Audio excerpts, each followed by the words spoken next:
Hi, this is Lex, and welcome to the FinTech Blueprint. It's your podcast about fintech, decentralized finance, digital banking, investing, robo-advice, artificial intelligence, and all the other frontier technology that is transforming financial services. To get more content, like an illustrated transcript of this conversation in your inbox, subscribe at fintechblueprint.com. Today's podcast is a collaboration with Consensus, the market-leading blockchain technology company. Given its core position in the Ethereum ecosystem, we're able to bring you the most captivating industry insiders, from technologists and entrepreneurs to designers and creatives from all around the world. So join us for inspiring conversations on the future of finance, crypto, and what is making up the new decentralized web. So without further delay, let's jump into today's episode.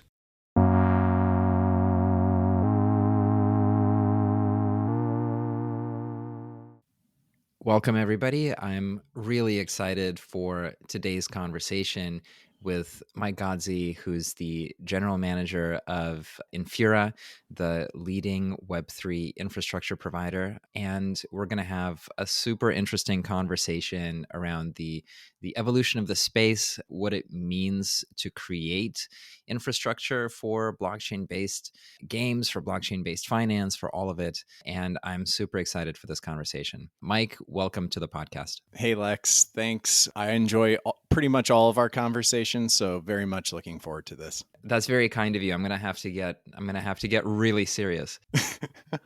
So maybe we can just start with your journey into the space. And, it's like we're going to talk about a really specialized fundamental piece of this complex architecture for how the world is transforming, but people don't end up in that by accident. How did your journey start, and what led you in the early parts of your career? What kind of things led you forward and motivated you? So, I'll go way back.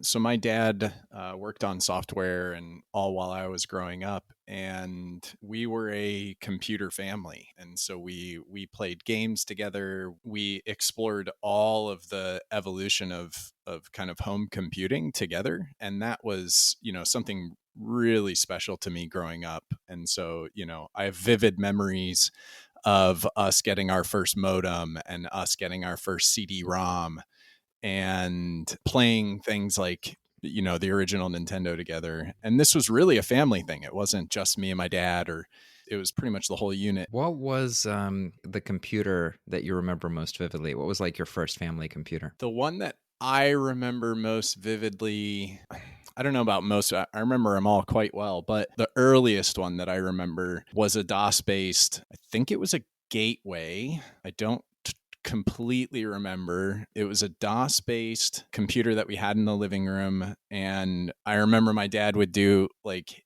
his check balancing, essentially. He would do his accounting, his personal and family accounting on it. But we played the earliest game I remember playing with him. It was a Star Trek game. Mm-hmm. And I honestly don't remember the name. I'm sure I could find it on archive.org, but it was a Star Trek game where you basically had to kind of manage fleets and people in the fleets. It was just, I was a full on child, so I probably wasn't helping out too much, but I do remember that computer quite vividly. So I love that. The first memory you've picked is like this fintech memory, of like personal finance on probably at that point, a Windows interface. For me, I grew up on Apple computers. I had a Macintosh Performa, and I remember it couldn't process MP3s because like you have to like decompress the MP3 in real time into a sound file and then try to play it back. And like it couldn't do the decompression fast enough to be able to play it. And so, I think about that compression a lot because it applies a lot to our industry as well. But anyway, I interrupted you. You're on this journey with the computer family. Yeah. So when I went to college, I was kind of pretty torn between two things. So I knew that I wanted to make video games, or I knew that I wanted to be an astronaut. And that led me down the path of getting a degree in mathematics. Was also super fascinated by economics and statistics, and so kind of did dual studies in those as well. And that kind of led me into getting a master's degree in video game design and production, and then landing my first job at EA. And so electronic arts was really where I learned, really the first things about the software development process and all the different roles and the complexities of making games, and it was just an absolutely amazing experience. And I got to work on games that were impactful to me as a child, and kind of being able to contribute to that for people nowadays that are in my same shoes was really, really exciting. And so you get exposed to the software world quite heavily. I think games is a little bit separate in that it's very much entertainment first, software second. And so at the end of the day, it's not necessarily about creating like the best piece of software possible. It's about creating the most fun game. And so that's a little bit different when you look at kind of developer tools and more traditional software that's less centered around entertainment. Yeah, but let me pause you here around the word game with just a very naive question, which is, from your vantage point when you were in that part of the industry, what is a game? Because I think understanding the structure of these things and what it implies for economies and for how people interact is extremely relevant now. And so just to get that definition out of there, like, what is a game and what does it mean to design a game? Yeah, it's interesting. I think to me, I've never actually really thought about like defining what I would consider a game. So okay, I'll take a stab. So I think it's really, some early designers of virtual worlds really kind of broke it down into the archetypes that play games. And so you have people like killers and explorers and achievers. And so my memory probably doesn't serve me completely accurate, but basically you're breaking down how people interact with games and what they define as joy or what their kind of motivations are for playing those games. And so I think what game means is very different to to pretty much every single person who plays it. So for one person, it might be, I love being the person who goes 20-2 in a Call of Duty multiplayer match, or it could be the person who, wants to find every single secret inside of a Zelda game. And that's what really motivates them. So I think for me, it's really around exploring a world that you can get lost in and challenge yourself with puzzles and things that really exercise your brain. So to me, it's active entertainment, but I think like not every game has a super well-defined game loop. So in the games industry, you typically have this concept of a game loop, very similar to an economic loop of which activities feed into other activities that then kind of feed back into each other. And so I think it's really anything that you can interact with and get joy from, and so some people playing the stock market is a game, right? Like, I think it's a heck of a more serious game and high risks game, but just as going to Vegas and playing a game of poker, it's really not that much different. Yeah, you define these loops, or you articulate some amount of rules, and in a sense, they are technology in all cases, whether you're playing Monopoly or whether you're playing a rendered virtual world or whether you're playing a financial game. You're participating in this narrow way and you're shaped in by rules and technology that other people have created. Like, it's not this sort of self-immaculate software generation event. It's other things that people have designed. And then by participating in it, you have emotions and feelings, and you have social outcomes and financial outcomes and so on. And I think that what's powerful for me is both, being aware of like, oh, I'm in a game, these are rule sets in which I'm participating, but also being aware that you can make these rule sets. And I think our generation is probably just now like waking up to the fact that these games are absolutely everywhere, and that they're not merely entertainment, but they're the structure of everything that we interact with. So yeah, I mean, it's the number one entertainment medium by a very large margin when it comes to yearly revenue. And it's funny, I think what's been so important to me as a gamer and someone who worked in that industry is, there's negative aspects of the gamer culture, like very negative aspects of the gamer culture. But the thing that I find so amazing about it is that it does still have a pretty heavy counterculture element to it. And so when you meet someone else who's a gamer, there's kind of this instant connection. And so that was something that was, still to this day is super impactful for me, is like, wow, you can create this thing that allows two complete strangers to come together and say, oh, you play Zelda? Oh my God, I play Zelda too. Like, and all of a sudden those two people have this shared experience and this shared joy that they can come together on. And I don't know, I see it as the games can be amazingly dividing, and there's games that have horribly toxic environments, but on the other side of that spectrum, there are games that just are amazing mechanisms for bringing people together. Absolutely. And I think there's so many connections we could pull on, and I'm just trying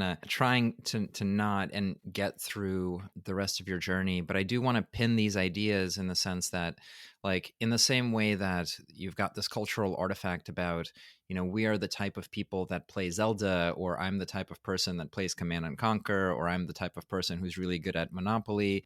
That's not that different from I'm in the tribe of people who buy Tesla stock versus I'm in the tribe of people that follow Warren Buffett and that investment philosophy, or I'm in the tribe of people that supports institutionalism in the Federal Reserve versus whatever it is. I listen to Metallica and buy Bitcoin, right? Like, not to paint with a broad brush, but sometimes that's necessary.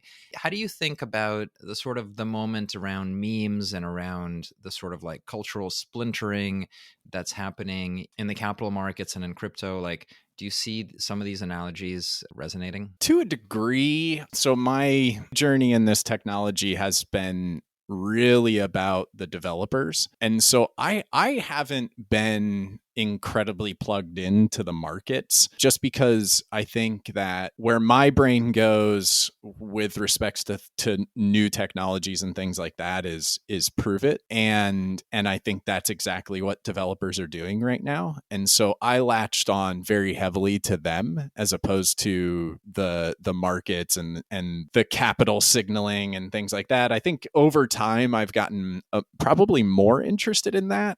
But from the perspective of, oh man, are developers really having an impact on this? Like, is this largely just following of Bitcoin trends? What is at the core of these movements and things like that? And a lot of it is honestly a mystery to me. I mean, I wish I could tell you, why it's going to go up tomorrow or down tomorrow. That would be wonderful. But I think I've really just focused on what it means to be a developer working in Web3. Yeah, and I think, that's one of the reasons why I think Infura has been so customer centric is that focus on developers. Can you connect the dots from us between your work in EA and learning the software development process and seeing how these technology artifacts with cultural impact and participatory impact were being built? What was your journey from there towards getting deeper into developer tooling and then into blockchain? So after EA, I did a short stop at a company called Gaikai that got bought by Sony. The product that we were creating is what is now known as PlayStation Now. So it's a streaming game service. So I met some really incredible people there who I stayed very close with after leaving to go work on the Call of Duty Black Ops series. And about 2 games into my Call of Duty journey, I got a call from some of those people at Gaikai saying, hey, we're making this company around Ethereum, and we'd love it if you came and did this with us. And I was just like, oh, wow. Like I was saying earlier, that the software and kind of technology spaces have a pretty high degree of overlap. So when you're a gamer, you're probably going to see like new compute technology and new software development technology. And inevitably, we were seeing all of the things that was that was happening with cryptocurrencies and blockchains and things like that. And inside of the studio, the big threads were, more from the investment standpoint and kind of the crazy crypto markets. And so I've been aware of Ethereum for some time at that point, aware of Bitcoin for much longer at that point. And when I sat down with E.G., one of the founders of Infura, who I worked together with at Gaikai, he said to me something that I thought was so cool and so interesting, and his perspective on Ethereum was so fascinating from the developer standpoint. He said to me, let's go be shovel salesmen in the gold rush.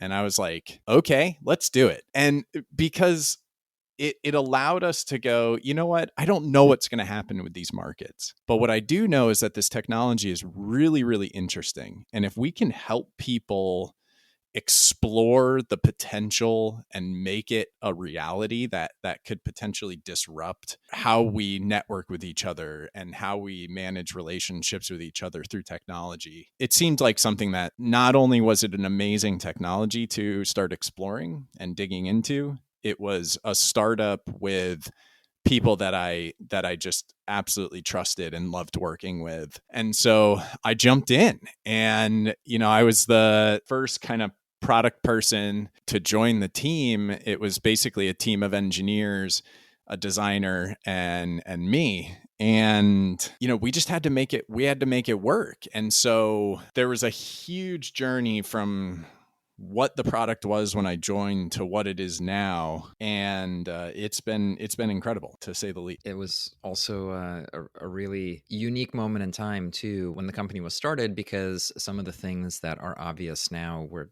definitely not obvious then. I want to pick up on a point about PlayStation Now, the streaming game service. Like, that is a major technical architecture to be able to, in real time, stream really high fidelity video data that interacts with cloud computers and has, millisecond response times, right? So I just want folks to understand how performant that type of service has to be for its users to care to use it.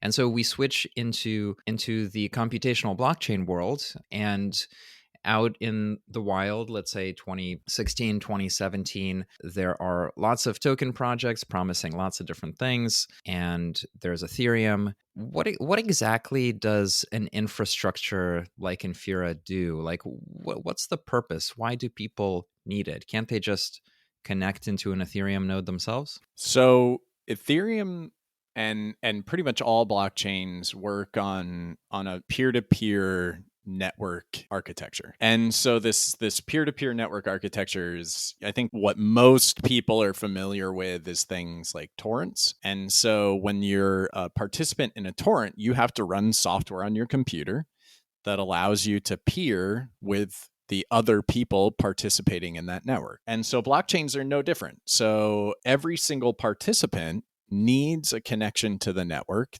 that is typically managed through what we in the Web3 world called nodes. But nodes are essentially just a computer running some software that knows how to talk to the greater network.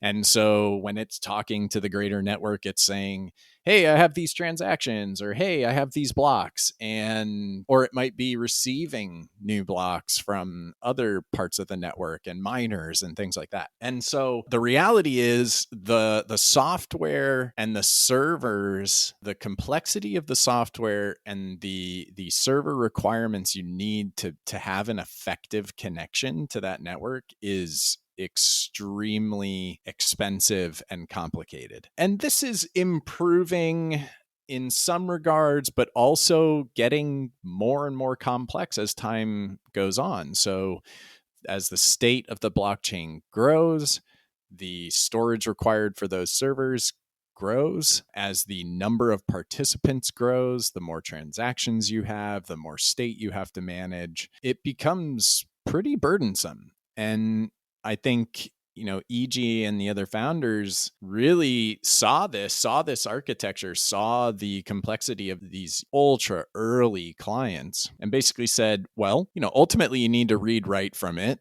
this is the pieces of that server that allow that. And so we'll create this service that allows you to plug into that without having to run any of those servers yourself. And I guess the rest is history a little bit of we more or less proved that that was a need. And so now we work with, not just Ethereum, but other blockchains that are earlier in their life cycle and learning from Ethereum and their client architecture and their network architecture. And we're working with them to give them a similar interface into developers, but also to hopefully learn from the 5+ years of Ethereum infrastructure knowledge that we have at this point. Can you talk a little bit about, in the early days, the types of clients and users and developers that you had, and sort of what was that moment like? How did it feel? What was the relationship between the projects and Infura? And maybe sort of what were some of the early trends that you saw that kind of helped guide the roadmap and help guide where the company went? The very first customer of Infura is a little company called MetaMask. And that created this really amazing relationship between Infura and MetaMask. So MetaMask being the largest Ethereum application and essentially being the main window that a user of Web3 looks through to actually interact with things. We had to keep up with their amazing amount of growth. And that meant, stressing every single piece of our infrastructure to ensure that we could keep up with the amazing amount of user growth that they had inside of MetaMask. And so that allowed us to have a really, really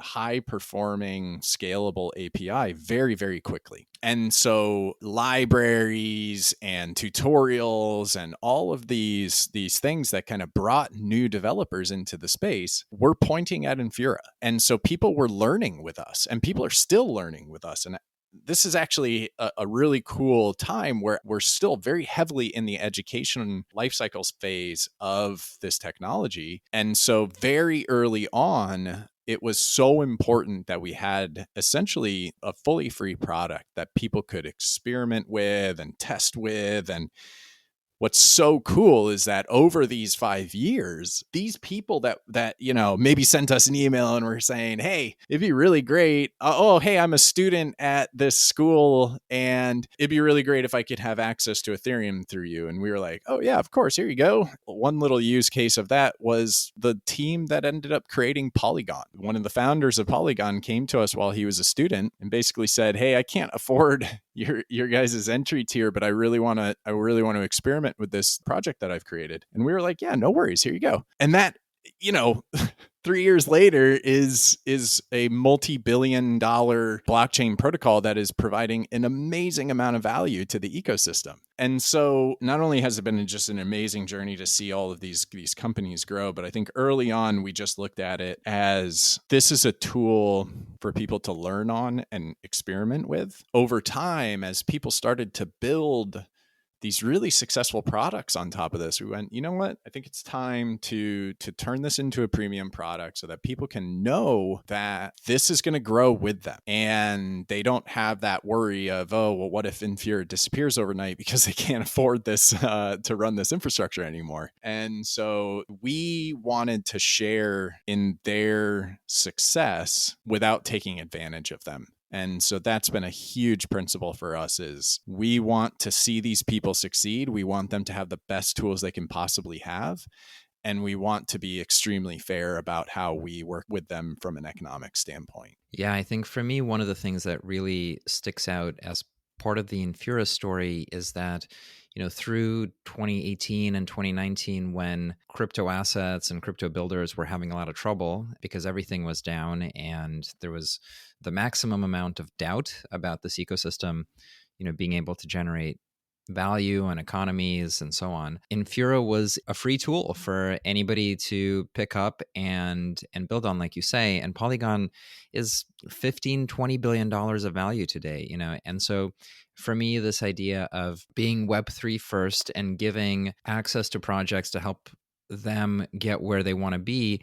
It's so different from the Silicon Valley kind of like Web 2 Peter Thiel monopoly play. And that always came through in terms of how the company and the brand, framed its journey. Can you talk about where Infura is today in terms of its scope? This sort of the time to flaunt the metrics, started out as part of this community, turning on all of these early projects as the ecosystem opened up. What is the scale of it now? What can you tell us about number of users, developers, anything and everything that you can share? Let me jump back and say something about our old friend Crypto Winter. So we owe a lot of our ability to do that to our kind of relationship with Consensus as an incubated company. And really, Joe Lubin and Consensus, they're the reason that was possible, because Joe he had an unbreakable belief in the value of this technology, and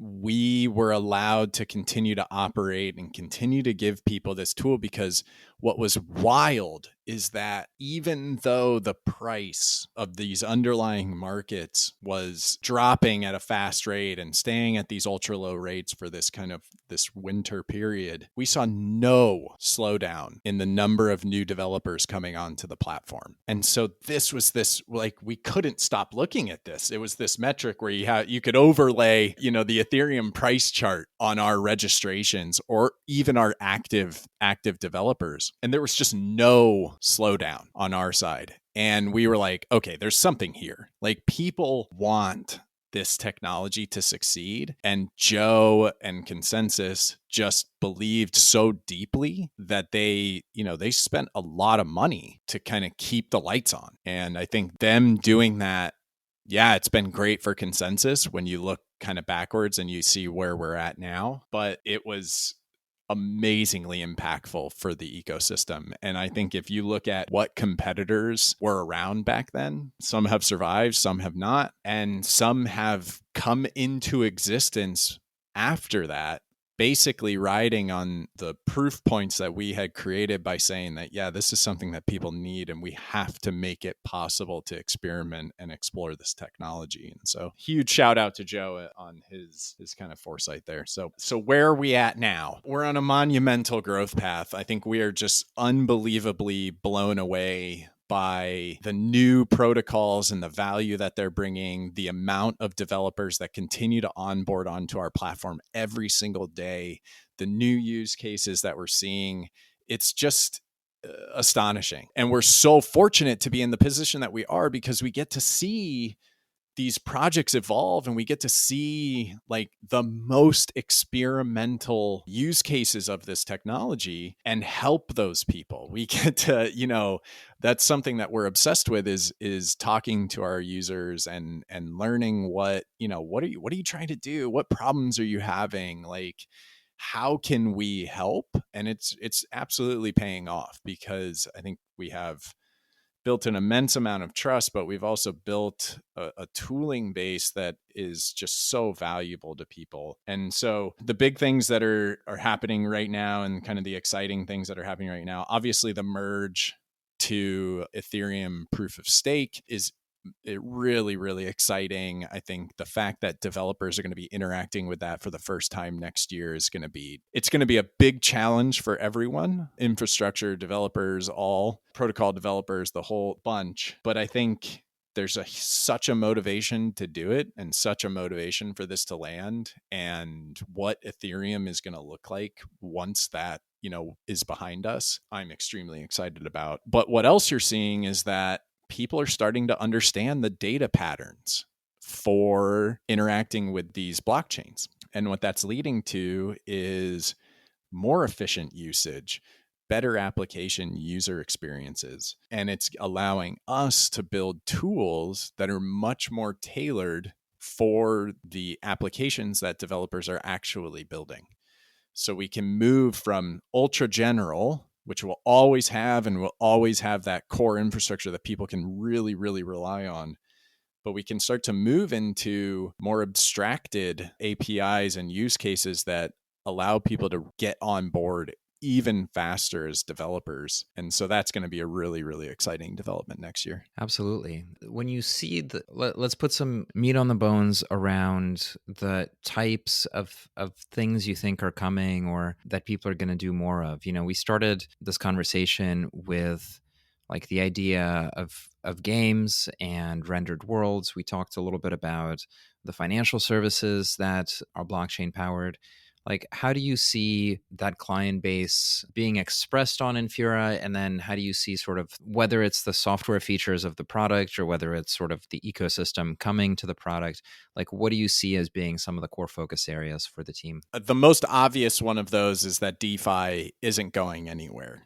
And if you look at DeFi right now, it's pretty niche audience still. But what I think we're going to see is that companies like MetaMask are going to make DeFi so accessible for such a massive audience of users that it's going to become this tool that's part of everyone's regular finances. And I can't emphasize enough how much I think that's going to really, really blow up even more next year in a good way. And so I think as you're making the user experiences even more easier to understand, you're unlocking the value that's inside of these protocols for your, kind of mid adopters as opposed to your early adopters. It's going to force us to build these even simpler user experiences, clearer user experiences, safer user experiences.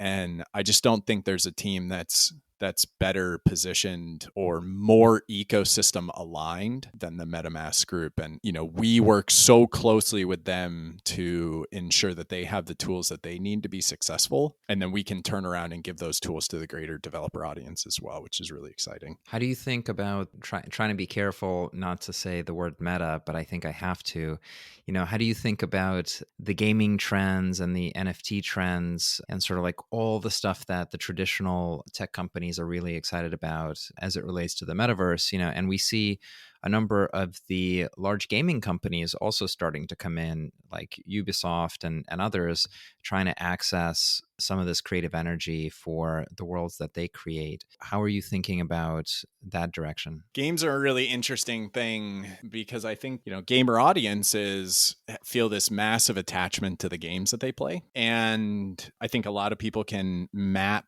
that attachment and the commitment and the time that they put into it to, I want to get value back out of this beyond just the joy of this experience.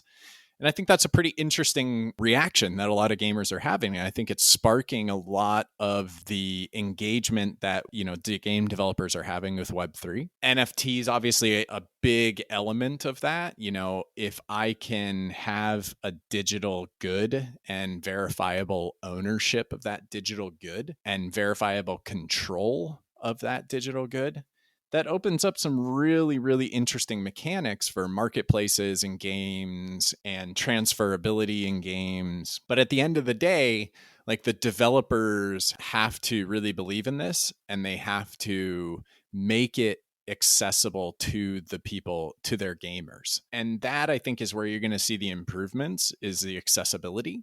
So right now, I think the barrier to entry is still very high for your average gamer or even average application user. And so we have to see that barrier lower over the next year to really be able to see these really big players come into the market and make an impact. But I think as a gamer myself, I'm thrilled to see how people are going to innovate with this technology, because I think NFTs are one thing and like asset ownership is one thing, but what can you do with things like anti-toxicity? What can you do with communities of gamers with these tools? What can you do to better recognize the value that creators of these games is coming back to them?